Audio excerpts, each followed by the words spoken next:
Agora a gente vai falar com a Priscila Yazbek sobre Oriente Médio. Israel revelou hoje que mais de um terço dos reféns mantidos na faixa de Gaza pelo Hamas estão mortos. Outras 4 mortes foram confirmadas ontem em meio às negociações com o Hamas. Priscila Yazbek vai trazer para a gente as informações ao vivo e, claro, também, Priscila, também como andam as conversas nesse sentido com relação ao conflito no Oriente Médio. Bom dia.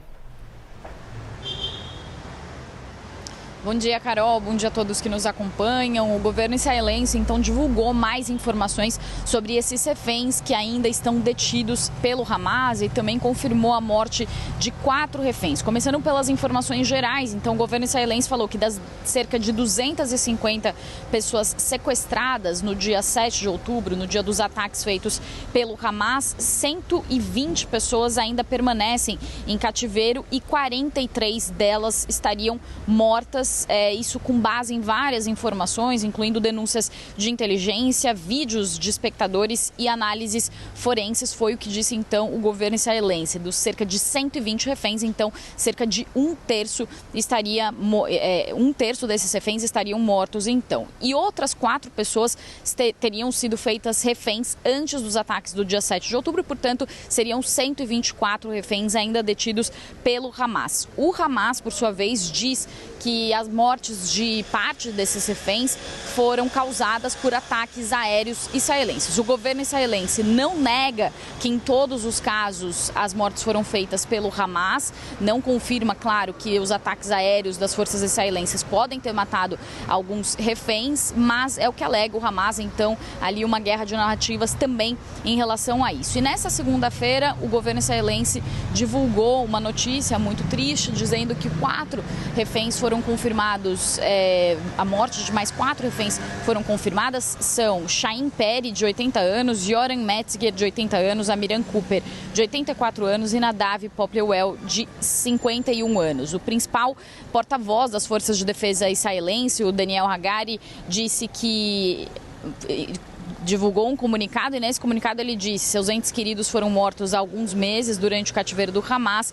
Avaliamos que os 4 foram mortos enquanto estavam juntos na área de Khan Yunis durante uma operação contra o Hamas. Vale falar, Carol, que em maio o Hamas disse que um desses reféns, Poplewell, que é um cidadão israelense britânico, morreu depois de um ataque que foi feito pelas forças israelenses, mas a CNN não conseguiu confirmar essas informações. Só para finalizar, essa notícia dessas 4 mortes e de que um terço dos reféns estariam mortos deve aumentar a pressão para que saia um acordo para a libertação de reféns e também de cessar-fogo. Na sexta-feira, o presidente americano Joe Biden detalhou como que seria esse plano, que seria dividido em 3 fases. Israel disse que tinha aceitado essa proposta que estava sendo elaborada tanto pelos israelenses quanto pelo governo americano, também junto com outros intermediadores. O Hamas também disse que estava vendo com bons olhos essa proposta, mas ainda há um impasse importante, que é aquele velho impasse de que as forças israelenses dizem que não vão encerrar o conflito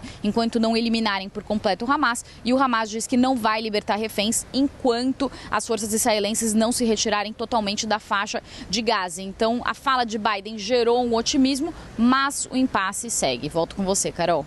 Priscila, a gente tem repercussão interna em Israel depois da confirmação dos reféns mortos, porque sabemos da pressão local contra o premier Benjamin Netanyahu para que ele avance nessas negociações com o Hamas, justamente visando a libertação desses reféns que ainda estão em poder do grupo.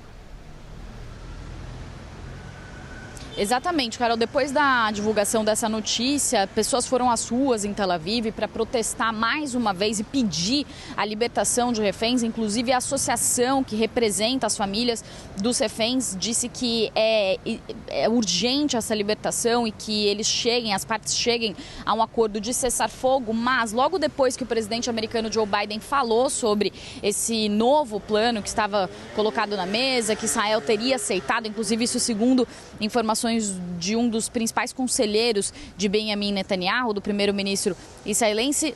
Logo depois disso, também ministros de extrema-direita que fazem parte do governo de coalizão israelense disseram que se o acordo fosse adiante, eles corriam o risco, o governo de coalizão corria o risco de ser desmantelado. Então, há uma tentativa dentro do próprio governo de Netanyahu de não aceitar essa proposta de trégua, já que essa ala mais à direita, então, do governo, quer que o governo israelense cumpra o seu objetivo de eliminar o Hamas antes de aceitar qualquer proposta de trégua. E aí tem esse impasse, então, que eu falei.